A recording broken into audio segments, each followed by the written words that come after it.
माझं नाव मंगेश संभाजीराव निटुरकर. रिजन वाईट ठेवलं पाहिजे. टिपिकल याच्यामध्ये बाइंड करू नका. अखिल भारतीय विद्यार्थी परिषद बेस्ट एक्झाम्पल ऑफ टीमवर्क. खचून न जाता नापास झालं ओके, पुढे जा, निश्चितपणे तुम्हाला यश मिळतं. नमस्कार. अखिल भारतीय विद्यार्थी परिषद आणि सृजन ट्रस्ट प्रस्तुत डीप टॉकच्या या भागामध्ये तुमच्या सर्वांचं स्वागत आहे. आज आपल्यासोबत आहेत Mangesh Niturkar sir कलालक्ष्मी इंडस्ट्रीजचे managing director आहेत. आज सरांसोबत आपण स्टुडंट, ऑन्ट्रप्रनरशिप आणि अशा बऱ्याचशा विषयांवर गप्पा मारणार आहोत. सर आपल्याला तसं मार्गदर्शनही करणार आहेत. सर तुमचं खूप खूप स्वागत आहे आपल्या पॉडकास्टमध्ये. धन्यवाद. आपण मला वाटतं वेळ न हे करता आपण विषयाकडे जाऊ. सर तुम्ही ग्रामीण भागातून येऊन छत्रपती संभाजीनगरमध्ये एक मोठा बिझनेस तुमचा सेटल केलाय. तर तुम्हाला थोडक्यामध्ये तुमची जर्नी कशी सांगता येईल, विद्यार्थ्यांना समजेल अशा भाषेमध्ये? जर्नी तशी इंटरेस्टिंग आहे आणि आय होप त्याच्यातून काही जण जरी प्रेरित झाले आणि त्यांनी सुद्धा स्वतःचा व्यवसाय जर निर्माण करायचा प्रयत्न केला तर मी समजेन की आजचं पॉडकास्ट ते नक्कीच. युजफुल राहील. नक्कीच. नक्कीच. माझी जर्नी तसं, माझं नाव मंगेश संभाजीराव निटुरकर. अतिशय ग्रामीण भागातून आलेला, अतिशय सर्वसाधारण कुटुंबातून माझी सुरुवात झालेली. माझे वडील तसे प्राथमिक शिक्षक होते. घरी शेती, सर्वसाधारण शेती. आम्ही 6 भावंड.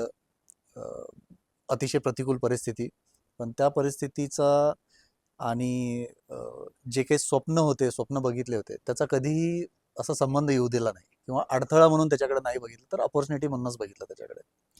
माझं शालेय शिक्षण तसं माझ्या गावीच झालं, निटूर, तालुका निलंगा, जिल्हा लातूर इथे. वडिलांना काहीतरी जाणवलं असेल माझ्यामध्ये की हा काही करू शकेल, म्हणून वडिलांनी त्यावेळेस मी 5वीला असतानाच मला संभाजीनगरला त्यांनी ठेवायचा प्रयत्न केला. मी अतिशय लहान वय होतं, पण आलो. जेव्हा आलो त्यावेळेस असे खूप सर्व एम, ॲम्बिशन असे काही नव्हते. फक्त शिक्षण घेणं एवढा एकच तो उद्देश होता. आणि माझं शालेय शिक्षण इथे झालं. शालेय शिक्षण झाल्याच्या नंतर मग महाविद्यालय, देवगिरी महाविद्यालयातून माझं 11वी-12वी झालं. 1995ला 12वी पासआउट झालो. त्यानंतर मग इंजिनिअरिंगला नंबर लागला. आमच्या पूर्ण कुटुंबामध्ये कोणीही इंजिनियर नव्हता, म्हणून आईवडिलांची इच्छा होती की मी इंजिनियर व्हावं. पण प्रांजळपणे सांगतो, त्यावेळेस इंजिनिअरिंगपेक्षा माझं व्यवसायाकडे कल तेव्हापासून जास्त होता. कॉलेजपासूनच. इंजिनिअरिंग करताना मी घरातल्या घरात पत्र पण लिहिलं होतं वडिलांना. प्रत्यक्ष बोलायचं असं हिंमत नव्हती की त्यांच्या इच्छा आकांक्षा आहेत की मी इंजिनियर व्हावं आणि मी त्यांना काहीतरी व्यवसाय करतो म्हणून सांगावं. हे थोडीशी मनामध्ये कुठेतरी भीती होती, म्हणून वडिलांना मी पत्र लिहिलं होतं. पत्र लिहायचं कारण हे होतं की मी इंजिनिअरिंगला नापास झालो होतो. म्हणजे हे मी मोकळेपणाने कशासाठी सांगतोय की कुठल्याही परिस्थितीत खचून नाही जायला पाहिजे. मराठी विद्यार्थी खूप सर्व प्रचंड पोटेन्शियल असतं. त्यांनी खचून न जाता नापास झालं ओके, मी नापास झालो होतो. नापास झाल्याच्या नंतर मग वडिलांना सांगावं की इंजिनिअरिंग थांबूयात आता आपण, मी व्यवसाय करतो, असं सांगण्यापेक्षा तेवढी हिंमत नव्हती, म्हणून मी पत्र लिहिलं वडिलांना. त्यावेळेला माझ्या डोक्यामध्ये, म्हणजे हा विषय आहे 1996-97चा. त्यावेळेस मी कॅटल फार्मिंग म्हणजे दूध व्यवसायामध्ये एंटर करायची माझी खूप इच्छा होती. मग मी त्यावेळेस मायक्रो प्लॅनिंग मी वडिलांना त्यावेळेस लिहिलं होतं की मी सुरुवात कशी करेन, मग ते कॅटल्सला मी ठेवणार कसं, त्याच्यामध्ये ऑटोमेशन कसं करणार, त्यातून प्रॉफिट कसं जनरेट होईल, मग त्यामध्ये टप्पे टप्पे टप्पे टप्पे हे सर्व मी प्रॉपर त्यांना हे केलं होतं. पण वडिलांनी सांगितलं की नको बेटा, हे अशा कामामध्ये तू इंजिनिअरिंग करतोय आणि अशा कामामध्ये तुझं मन लागणार नाही पुढे चालून, त्यामुळं चांगलं राहील की नापास झालायस काही हरकत नाही, अजून एक प्रयत्न कर आणि तू यशस्वी होशीलच. मग त्यावेळेस थांबलो. नंतर काही दिवसानंतर परत अजून एक पत्र लिहिलं, अजून एक व्यवसाय संदर्भामध्ये, त्याचं पण डिटेल अनालिसिस करून त्यांना मांडलं त्यांच्यासमोर. तेव्हा पण वडिलांनी सांगितले हा अगोदरपेक्षा चांगला आहे, पण तरी नको करूस, तू इंजिनिअरिंगच कर पूर्ण. ठीक आहे, काय हरकत नाही. मग इंजिनिअरिंगला परत लक्ष द्यायचा प्रयत्न केला. पास झालो. परत अजून एका वर्षात परत अडकलो. दुसऱ्यांदा अडकल्यानंतर मात्र मनस्वी मलाच खूप वाईट वाटलं. प्रतिकूल परिस्थितीमधून आई वडील व्यवस्थित सर्व पुरवठा करतायत, तरी मी नापास होतोय, म्हणजे कुठंतरी काहीतरी गडबड आहे. म्हणून मी 1998-99ला घरी सांगितलं की मी इथून पुढे आर्थिक कुठलाही सपोर्ट तुमच्याकडनं घेणार नाही. तो डिसिजन का घेतला, कसा घेतला, माझ्या तोंडून ते शब्द कसे आले, म्हणजे मलाही नाही माहिती ऑनेस्टली. हम्म. पण एकच वाटायचं की आपण काहीतरी केलं पाहिजे आता. सर्व काही पुरवठा करूनही जेव्हा माझ्याकडनं होत नाहीये, तर हा माझा फेल्युअर आहे आणि Yes. माझा फेल्युअर मला करेक्ट केला पाहिजे. मग मी शेवटचे 500 रुपये मी वडिलांकडनं घेतलेले. हम्म. लातूरहून इथं यायला, निटूरहून इथं यायला मला 165 रुपये लागले होते बसचं भाडं. आणि त्या 335 रुपयामध्ये आज तुमच्या समोर मी इथं बसलेलो आहे. अरे. आज एकूण 3 उद्योग आहेत माझे. तिन्ही उद्योगाचे अतिशय चांगल्या पद्धतीने भरभराट होते. तर हे करते वेळेस असं खूप मोठा विचार नव्हता की मी फायनान्शियल घर सोडलंय किंवा मी कुणाशी असं भांडण नाही केलं. हम्म. मी फक्त फायनान्शियली सोडलेलं. बाकी माझी अटॅचमेंट तशीच होती, इंटॅक्ट होती आणि काहीतरी करून दाखवायची जिद्द होतीच. Yes. आणि लातूरहून इथं आल्याच्या नंतर इथलं सर्व वातावरण जर बघितलं तर ते वेगळंच होतं. म्हणजे अतिशय प्रस्थापित लोक होते, व्यवसायामध्ये सुद्धा प्रस्थापित लोक होते. पण एक गोष्टीवर ठाम निश्चय होता, ते स्वतःची मेहनत करायची तयारी हम्म. आणि ठाम दृढ निश्चय. काहीतरी आता करून दाखवायचं, कारण मागचे दारं बंद केले होते. हो. आता ऑप्शन तर काही उरलाच नव्हता. हम्म. नको त्या मार्गाला जायचं नाही, हे आईवडिलांची शिकवण होती. त्यामुळे ते काय करायचा विषयच प्रश्नच नव्हता. मग सरळ सरळ काम करणं, मेहनत करणं आणि त्याच्यामध्ये यशस्वी होणं, हा एकंदरीत माझा मोटिव्ह होता आणि त्या हम्म. मोटिव्हला धरून मग मी सुरुवात केली. हम्म. आता जर्नीचं म्हणाल तर इंजिनिअरिंग चालू असतानाच काही व्यवसाय मी करायचो. व्यवसाय करायचो म्हणजे जॉब करायचो, इन शॉर्ट मी अच्छा. पार्ट टाइम जॉब करायचो. हम्म. इंजिनिअरिंगला असताना 3:15 वाजता आमचं कॉलेज संपायचं. 3:15ला कॉलेज संपलं की 3:30 वाजता मी माझ्या ऑफिसला जायचो, पार्ट टाइम जिथे जॉब करायचो तिथे. माझ्याकडे एक छोटीशी गाडी होती. 3:15ला माझे क्लासमेट्स क्लास संपल्याच्या नंतर कॅन्टीनमध्ये बसायचे. हम्म. खूप छान गप्पा टप्पा, मुलं मुली एकत्रित. मी पटापट पटापट हॉस्टेलवर जायचं, चेंज करायचं, ऑफिसची बॅग घ्यायची आणि गाडीला किक मारून पुढे निघायचं, ऑफिसला. कारण मला 3:30ला रिपोर्टिंग राहायची. Yes. मग ते पास करते वेळेस तिथं हॉस्टेल दिसायचं. हम्म. ते पास करते हॉस्टेल म्हणतोय, कॅन्टीन दिसायची. कॅन्टीनवर माझे सोबतचे सर्व मित्र, मी फक्त जाते वेळेस हाय करायचो, बाय करायचो आणि हम्म. निघून जायचो. पण ते मात्र मस्त एन्जॉय करायचे. म्हणजे हेवा वाटायचा, यार किती छान लाईफ आहे. पण लगेचच मग परिस्थितीची जाण व्हायची, नाही आपल्याला काहीतरी वेगळं करायचंय, हम्म. आपल्याला आता फायनान्शियली साऊंड व्हायचंय, आपल्याला इस्टॅब्लिश करायचा बिझनेस. आणि मग आपण आपल्या मार्गक्रमण करायचो, ऑफिसमध्ये जायचो. संध्याकाळी 8-8:30 वाजेपर्यंत तिथे काम करायचो मी. सेल्स मार्केटिंगमध्येच काम करायचो. हम्म. आणि ते झाल्याच्या नंतर मग संध्याकाळी परत आलं की मग थोडाफार अभ्यास केला आणि असं आयुष्य चालू राहिलं. म्हणजे इन शॉर्ट त्यावेळेस व्यवसायाला किंवा माझ्या जॉबला प्रायोरिटी फर्स्ट झाली आणि हम्म. इंजिनिअरिंगला सेकंड प्रायोरिटी झाली. पण जेमतेम मी इंजिनिअरिंग पूर्ण केलं. PS कॉलेज ऑफ इंजिनिअरिंग म्हणून माझं इंजिनिअरिंग इलेक्ट्रॉनिक्स अँड पॉवरमध्ये माझं इंजिनिअरिंग पूर्ण झालं. हम्म. इंजिनिअरिंग चालू असताना जे काही पार्ट टाइम जॉब केले त्याच्यामध्ये खूप चांगले चांगले एक्सपिरियन्स मिळवले. स्ट्रगल बघितला. हम्म. कुठलाही प्रॉडक्ट विकते वेळेस काय काय स्ट्रगल होतो, समोरचा कशा पद्धतीने रिॲक्ट करतो, हे बारकावे मी ऑब्झर्व करत गेलो. मग हे जे झालं हे सर्व माझ्यासाठी बिझनेसमधली शिदोरी बनली. Yes. आणि then I started with some trading activities. Trading activity का स्टार्ट केली, कारण भांडवल नव्हतं काहीच. हम्म. आणि बिना भांडवल काय करायचं, तर मग हा एक चांगला ऑप्शन मला भेटला. ट्रेडिंग ट्रेडिंग म्हणजे इंडस्ट्रियल सप्लाय करायचं, हे सर्व आम्ही स्टार्ट केलं. हे सुरुवात करताना सुद्धा बरेच प्रॉब्लेम्स यायचे. आता कस्टमरला द्यायचं तर काय द्यायचं. हम्म. मग विचार केला की आपण प्रॉब्लेम्सला टॅकल केलं पाहिजे. म्हणजे कस्टमर कुठे सफर होतोय, मग तीच गोष्ट जर आपल्याला देता आली तर मग कस्टमरकडं आपल्याला एक सॉफ्ट पॉईंट मिळेल, सॉफ्ट कॉर्नर मिळेल आणि आपल्याला एंट्री करायला सोपं जाईल. Yes.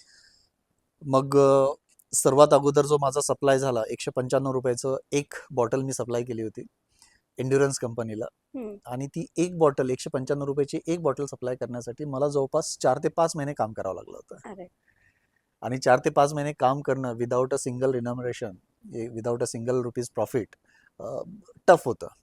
नक्कीच आहे. पण त्यामध्ये स्वतःच्या गरजा अतिशय बेसिक ठेवलेल्या, अतिशय कमीत कमी खर्चामध्ये कसं आपल्याला उदरनिर्वाह करता येईल याच्यासाठी पुरेपूर प्रयत्न केलेला. हम्म. पहिली ऑर्डर मिळाली, पहिल्या ऑर्डर मिळते वेळेस त्यांचे परचेसचे ऑफिसर, त्यांची स्टाईल, त्यांचं बोलायचं ऑरा आणि एकदम जोरदार होतं ते. हा. पण हार मानली नाही, सोडायचं नव्हतं, कारण काहीतरी करून दाखवायचं होतं. पहिली ऑर्डर मिळवली ₹195 जी ऑर्डर होती त्या ₹195 माझं बाईंग ₹190 होतं. अच्छा, मग फक्त 5 रुपये पाच प्रॉफिट होतं. रुपये प्रॉफिटवर मी तो बिझनेस केलेला, अरे कारण मला माहिती होतं मला फक्त दार उघडायचे आहेत त्यांचे. ती पहिली ऑर्डर मिळवली, पहिली ऑर्डर सप्लाय केली. सप्लाय केल्याच्या नंतर मग ती थोडीशी जी मला स्पेस मिळाली होती त्या स्पेसमधून मग मग घुसलो मध्ये. हम्म, नंतर मग त्यांचे प्रॉब्लेम स्टेटमेंट बघायचे, कुठे अडकलेत बघायचं आणि त्याच गोष्टी त्यांना पुरवठा करण्याचा, सप्लाय करण्याचा प्रयत्न करायचो. येस. त्याच्यामध्ये झालं काय की माझी इमेज अशी बनली की काहीही थांबलं, काहीही अडकलं, अरे वो मंगेश को बुलाओ, हम्म, शायद उससे कुछ सोल्युशन मिलेगा. मग अशा पद्धतीने मग मला थोडंसं स्वतःला एक वाव मिळत गेला. त्यामध्ये अशा बऱ्याच स्टोरी आहेत, बऱ्याच इन्सिडन्सेस आहेत जिथं कंपनी जेव्हा पूर्ण थांबली होती त्यावेळेला आम्ही ॲक्टिंग केलेलं, आम्ही काम केलेलं आणि त्याचं खूप चांगलं प्रॉफिट पण आम्ही कमवलं आणि कंपन्यांचे बेनिफिट पण करून हम्म. दिले. अशा पद्धतीने एक एक एक एक जर्नी करत करत आज तुमच्या समोर बसलेलो आहे. ते वेगवेगळे गोष्टी खूप सर्व आहेत. तुम्हाला वाटलं तर तेही सांगेन. एक एक करत दार उघडत गेला आणि तुम्ही त्या येस. संधीचं अगदी, सोनं करत गेला. अगदी, अगदी. आता म्हणजे तुम्ही तर ग्रामीण भागातून येऊन इतकं सगळं केलंच, पण आपले अजून असे कितीतरी विद्यार्थी आहेत ज्यांना की ग्रामीण भागात असल्याचा कुठेतरी कमीपणा वाटतोय. तर त्यांनी entrepreneurship कडे बघायचं कसं, आणि मग त्यांना जर यायचं असेल, उद्योजकतेकडे वळायचं असेल, तर त्यांनी ते कसं करायचं? याच्यात सर्वात महत्त्वाचं सांगायला आवडेल की इन्फिनिटी कॉम्प्लेक्स, न्यूनगंड हा ठेवलाच नाही पाहिजे. हम्म, देवानी प्रत्येकाला काही ॲबिलिटीज दिलेल्या आहेत. समथिंग काहीतरी डिफरंट प्रत्येकामध्ये दिलेलंच असतं.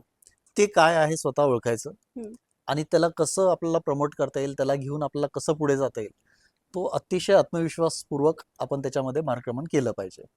न्यूनगंड बाळगायची, विशेष करून ग्रामीण भागातील विद्यार्थ्यांनी न्यूनगंड बाळगायची मुळीच गरज नाही आहे. हम्म, व्यवसाय करणं, यस, दुरून बघितल्याच्यानंतर खूप डिफिकल्ट वाटतं. डिफिकल्ट आहे का? तर डेफिनेटली डिफिकल्ट आहे. पण ते अशक्य आहे का? तर निश्चितच नाही. हम्म, ते सहज शक्य आहे. पण त्याच्यासाठी तुम्हाला डेडिकेशन प्रचंड लागेल, हार्डवर्क प्रचंड लागेल आणि तुम्हाला सॅक्रिफाईस करायची तयारी ठेवली पाहिजे.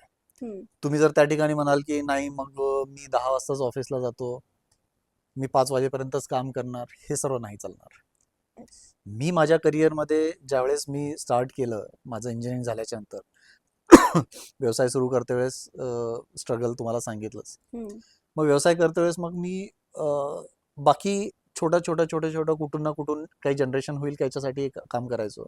हम्म, एक कंपनीसाठी मी लायझनिंग पण केलेलं त्या दरम्यान. म्हणजे व्यवसायही करायचो नाही, लायझनिंग पण करायचो. हम्म, तर विद्यार्थ्यांना मला सांगायला आवडेल की ते लायझनिंग करते वेळेस मी हे पण विसरलो होतो की मी इंजिनियर आहे.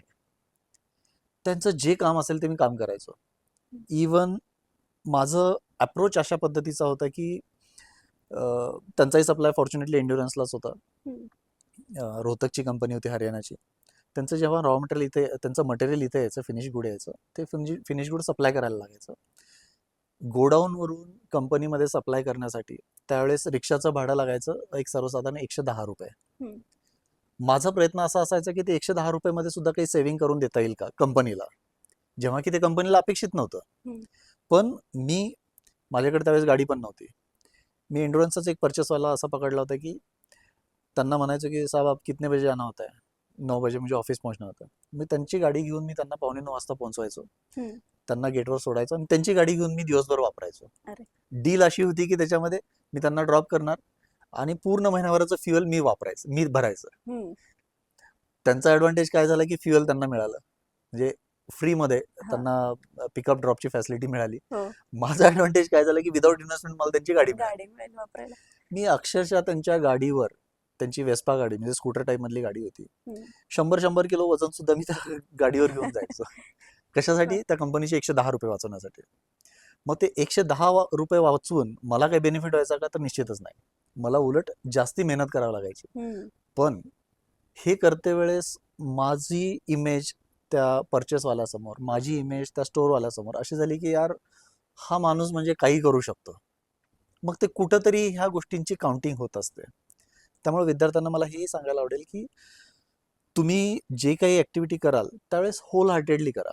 हम्म, तुम्ही बघू नका की याच्यामध्ये माझं प्रॉफिट आहे का लॉस आहे, कारण तुम्हाला ऑब्झर्वर्स सर्व दूर असतात. ते ऑब्झर्व करत राहतात, छोट्या गोष्टी ऑब्झर्व करत राहतात आणि ते कुठंतरी नोटिंग होत राहते.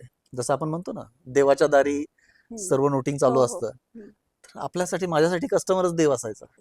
म्हणजे इन शॉर्ट तुमचे कष्ट वाया जाणार नाही कष्ट निश्चितच वाया जात नाही, पण तुम्ही होल हार्टेडली कष्ट करायची मेहनत करायची तयारी ठेवली पाहिजे. हम्म, ते जर करत गेलात तर निश्चितपणे तुम्हाला यश मिळणार आहे. कुठं ना कुठं तुम्हाला अपॉर्च्युनिटी मिळणारच आहे. हम्म, सानेवालमध्ये काम करते वेळेस त्याची कंपनी होती, त्यांचं नाव सानेवाल ऑटो होतं. तिथं काम करते वेळेस इमेज अशी झाली होती की सानेवालचं नाव नंतर यायचं, मंगेशचं नाव अगोदर यायचं. हे काय यायचं? कारण ह्या सर्व ऍक्टिव्हिटी मी करायचो म्हणून. हम्म, तर तुम्ही हे पॉझिटिव्ह अप्रोच ठेवला पाहिजे. प्रत्येक गोष्टीमध्ये प्रॉफिट न बघता काम करत जायचं. ऑटोमॅटिकली तुम्हाला कधी ना कधी एक अशी संधी मिळते की तुमच्यासाठी म्हणजे सर्व काही ओपन होऊन जातं. नक्की. आणि मग अशी आपण बोलताना प्रॉब्लेम सॉल्व्हिंगचा तुम्ही उल्लेख केला. येस. तर जिथे जिथे प्रॉब्लेम आहे तिथे तिथे बिझनेसची अपॉर्च्युनिटी असं म्हणलं जातं. 100%. तर त्या प्रॉब्लेम्सला ओळखायचं कसं एकतर विद्यार्थी म्हणून, आणि मग त्याच्या सॉल्व्हिंगच्या प्रोसिजरकडे कसं वळायचं, कसं बघायचं त्याच्याकडे? बर, याच्यासाठी एक छोटीशी मी म्हणजे रिअल जे घडलं ते सांगतो मी तुम्हाला. हम्म, त्याच्यातून तुम्हाला लक्षात येईल की अप्रोच कसा ठेवला पाहिजे. मी जर सांगितलं त्या कंपनीमध्ये मी सकाळी सकाळी 8:45 वाजता ते साहेबांना सोडलं हम्म, आणि त्याच ठिकाणी माझं मेंटेनन्सवाल्यासोबत काम होतं म्हणून मी तिथे जाऊन बसलो 9 वाजता. वेगवेगळ्या केबिन होत्या. त्यापैकी एका केबिनमध्ये प्रचंड गदारोळ चालू होता. त्यांची जी मॉर्निंग मीटिंग होती त्या मीटिंगमध्ये, आणि आवाज येत होता मला, बाजूच्या केबिनमध्ये आवाज येत होता. हम्म, आणि ते भीतीदायक चित्र होतं. एवढं ओरडाओरडी हे सर्व. मग मी ज्यांची वाट बघत होतो ते पण त्या मीटिंगमध्ये होते. ते शिव्या खात होते बिचारे. अच्छा. मग ते सर्व झाली मीटिंग. 1 तासभर मीटिंग चालली. मी एक तास वेट केला.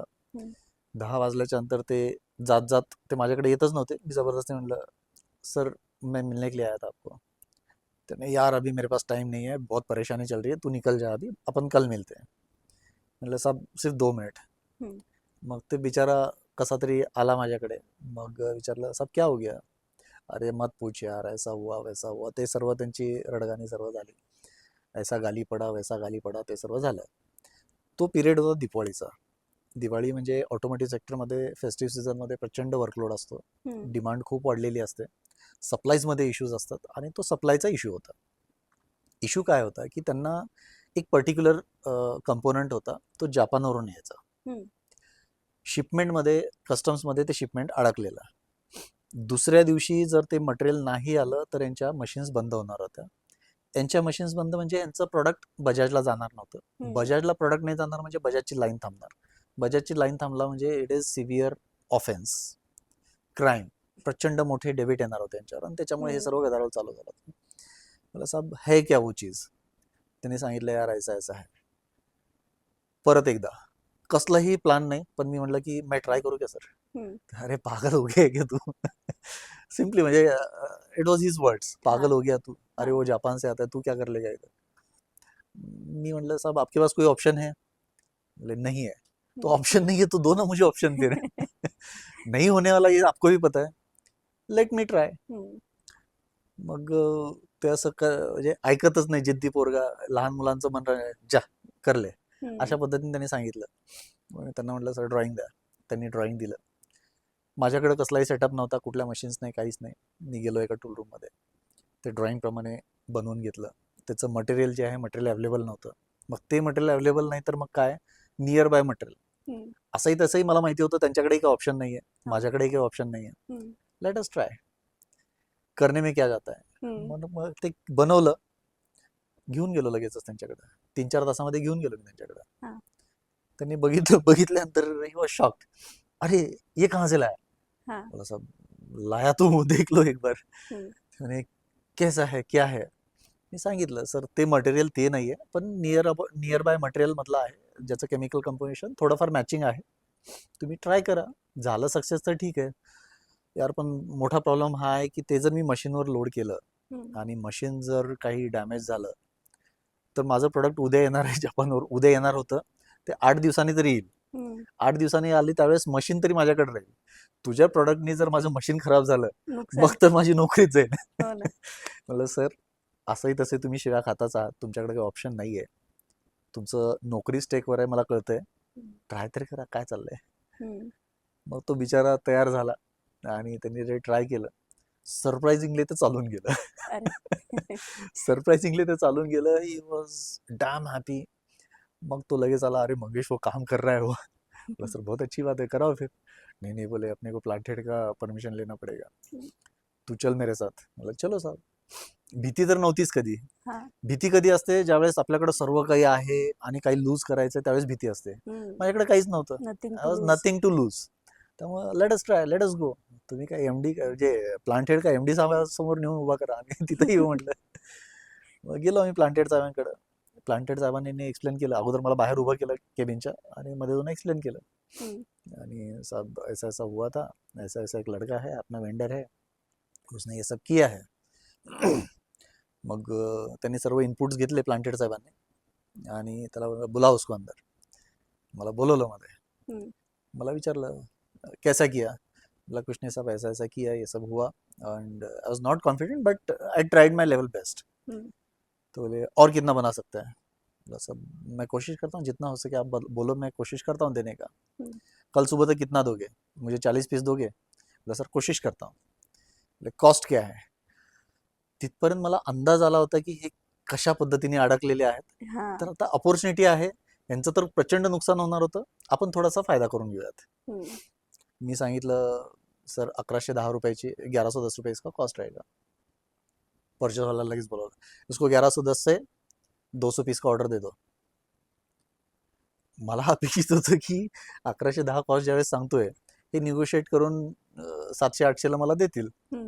माझी त्याची कॉस्ट होती हार्डली 350-400 रुपये, जेव्हा की माझा सेटअप नाही, माझं काहीच नाही. मग म्हटलं यार 350-400चं हे 500-600-700 जे काही देतील ते देऊयात. त्या ठिकाणी माझा मोटिव्ह असा होता की त्यांना एकतर सपोर्ट पण होईल आणि मलाही 2 पैसे मिळतील. त्यांनी 1 रुपया कमी न करता 1110 रुपयांनी मला ऑर्डर छापून दिली 200 पीसची.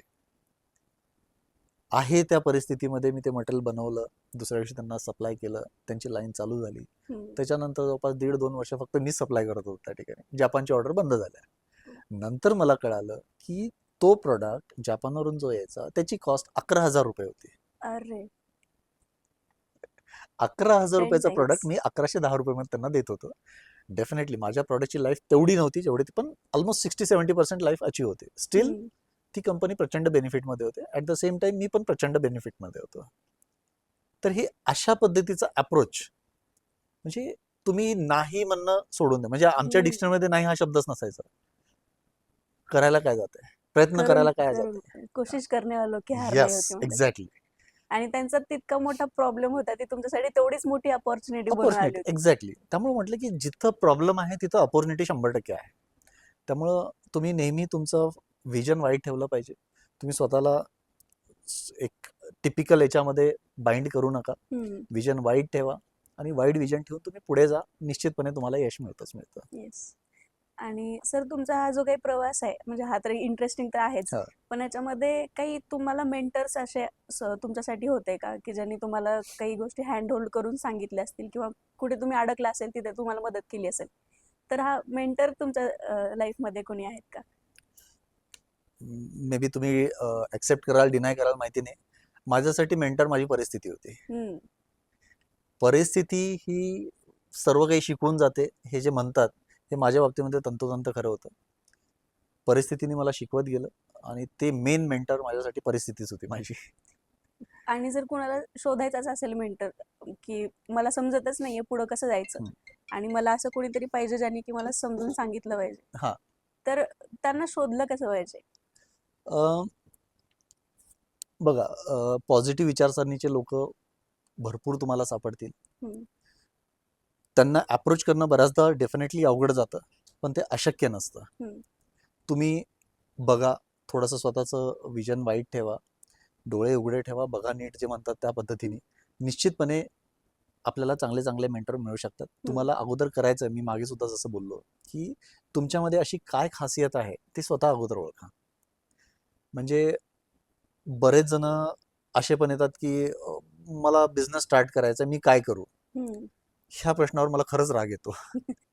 मी काय करू म्हणण्यापेक्षा जे तुझे यू फाइंड युअर सेल्फ, म्हणजे स्वतः काय आहे ते अगोदर समजून घे आणि त्या बेसिसवर मग तू बघ. आणि काय देऊ म्हणण्यापेक्षा काय पाहिजे हे आपण थोडंसं बघितलं पाहिजे. त्या डायरेक्शनने आपण काम करतो वेळेस निश्चितपणे आपल्याला मेंटॉर पण मिळतील आणि अपॉर्च्युनिटी पण मिळतील. आणि बऱ्याच वेळा आपण जेव्हा इंटरव्ह्यूज वगैरे ऐकतो, बिझनेस लोकांचे. तर त्यात टीम वर्क आणि लिडरशिप आणि या सगळ्या गोष्टींचा पण खूप असा उल्लेख हम्म, होतो. हम्म. तर ते टीम वर्कचं काय खरं महत्व आहे? तुम्हाला काय जाणवलं तुमच्या प्रवासातून? टीमवर्क खरंच खूप महत्त्वाचं आहे आणि टीमवर्क करण्यासाठी खूप सर्व मीडियम असतात आपल्याकडे. हम्म, माझे वैयक्तिक अनुभव जर म्हटलं तर मी कॉलेजमध्ये असताना सुद्धा अकॅडमी खूप असा एक्स्ट्रॉर्डिनरी नव्हतो मी, हम्म, जेमतेम होतो. पण बाकी ॲक्टिव्हिटीज करण्यामध्ये, इव्हेंट मॅनेज करण्यामध्ये मला खूप इंटरेस्ट यायचा. हम्म, मग त्या ठिकाणी अल्टिमेटली काय आलं, टीमवर्क. तुम्ही प्रत्येक ठिकाणी स्वतःच जर करायला लागलात तर हे शक्य नाही आहे. त्या ठिकाणी तुम्हाला टीम बाउंड करावीच लागते, टीम बिल्ड करावीच लागते. याच्यासाठी वेगवेगळे माध्यम आहेत. आता जसं डिपेक्स आता तुम्ही हे करता आहात, अखिल भारतीय विद्यार्थी परिषद. हम्म, best example of teamwork, best example of teamwork I would say. कारण त्या ठिकाणी वेगवेगळ्या कम्युनिटीचे, वेगवेगळ्या फॅकल्टीचे, वेगवेगळ्या वर्षाचे, वेगवेगळ्या मीडियमचे विद्यार्थी एकत्र येतात आणि एक टास्क घेऊन ते पुढे जातात. डिपेक्स एक टास्क आहे. येस. याच्यामध्ये पर्टिक्युलर एकच कॅटेगरीचे विद्यार्थी आहेत का, तर नाही. नाही. त्याच्यामध्ये आर्ट्सचे पण विद्यार्थी आहेत, त्याच्यात ITIचे विद्यार्थी आहेत, डिप्लोमाचे आहेत, इंजिनिअरिंगचे आहेत, इवन मेडिकल. इवन मेडिकलचे आहेत. हे कशामुळे होतं? हे टीमवर्कमुळे. तुम्ही अशा ॲक्टिव्हिटीमध्ये पार्टिसिपेट केलं पाहिजे. अपार्ट फ्रॉम अकॅडमिक्स वेगवेगळ्या जे इव्हेंट्स असतात त्याच्यामध्ये तुम्ही ॲक्टिव्ह पार्टिसिपेशन केलं पाहिजे. त्या ठिकाणी तुम्ही तो टीमवर्क कसा असतो, काय असतो हे शिकत गेलं पाहिजे. टीमवर्क निश्चितपणे गरजेचं आहे. Without teamwork you cannot succeed. Yes. आणि आपण आता टीमवर्क वगैरे बोललो तर हा एक स्किल आहे असं मला वाटतं, की टीमवर्क आणि हे सगळं एक स्किलचा भाग येतो. तर हा डेव्हलप केला जाऊ शकतो का? डेव्हलप केला, यस, डेफिनेटली केला जाऊ शकतो. पण याच्यासाठी मला वाटत नाही की कुठले कोर्सेस वगैरे अटेंड करून केला जाऊ शकत नाही. येस. याच्यासाठी तुम्हाला स्वतःला त्या रचनेमध्ये एक भाग म्हणून काम करावं लागेल, स्वतःला अगोदर. येस. मग काही असू दे, कुठली क्रिकेटची टीम असू द्या, कुठली कबड्डीची टीम असू द्या, कुठली इव्हेंटची टीम असू द्या, किंवा तुमच्या पर्टिक्युलर क्लासमधला एखादी ॲक्टिव्हिटी आहे त्या ॲक्टिव्हिटीचं टीम असू द्या.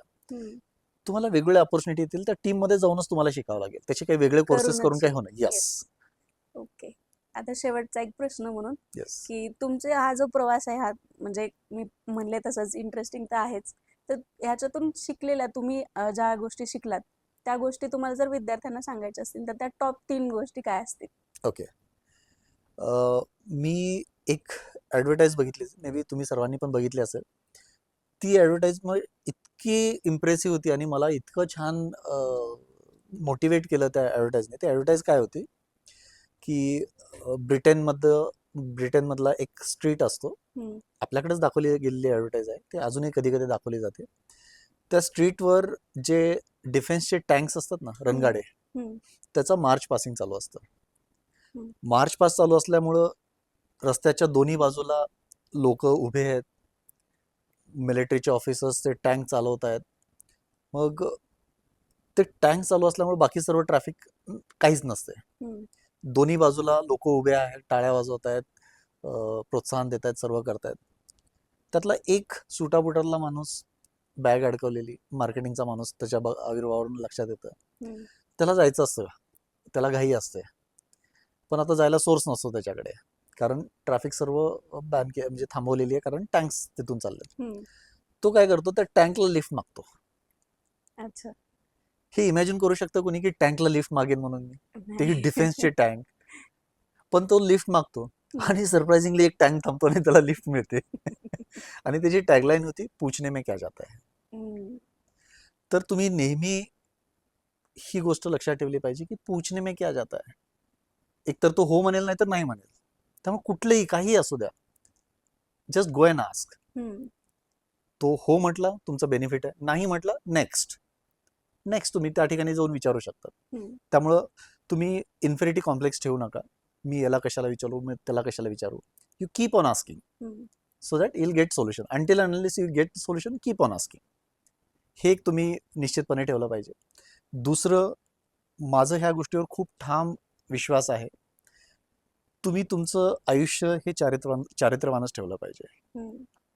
तुम्हाला बऱ्याचदा वाटतं की करूत, कोण बघतंय, पण विश्वास ठेवा, समाजामध्ये खूप फाईन ऑब्झर्वर्स आहेत. ते तुम्हाला ऑब्झर्व करत राहतात, डायरेक्टली इनडायरेक्टली, पण ते तुम्हाला ऑब्झर्व करत राहतात. आणि जेव्हा कधी एखादी संधी तुमच्यासाठी आलेली असेल, त्यावेळेला जर एखादी गोष्ट जर तुमची निगेटिव्ह त्याच्यासमोर जर आली, हम्म. तर ती अपॉर्च्युनिटी तुमच्या हातून जाऊ शकते. त्यामुळं तुम्ही नेहमी पॉझिटिव्ह अप्रोच ठेवून प्रामाणिकपणे काम करत गेलं पाहिजे. हम्म. हे एक निश्चितपणे आपल्या आयुष्यामध्ये आपण हे फॉलो केलं पाहिजे.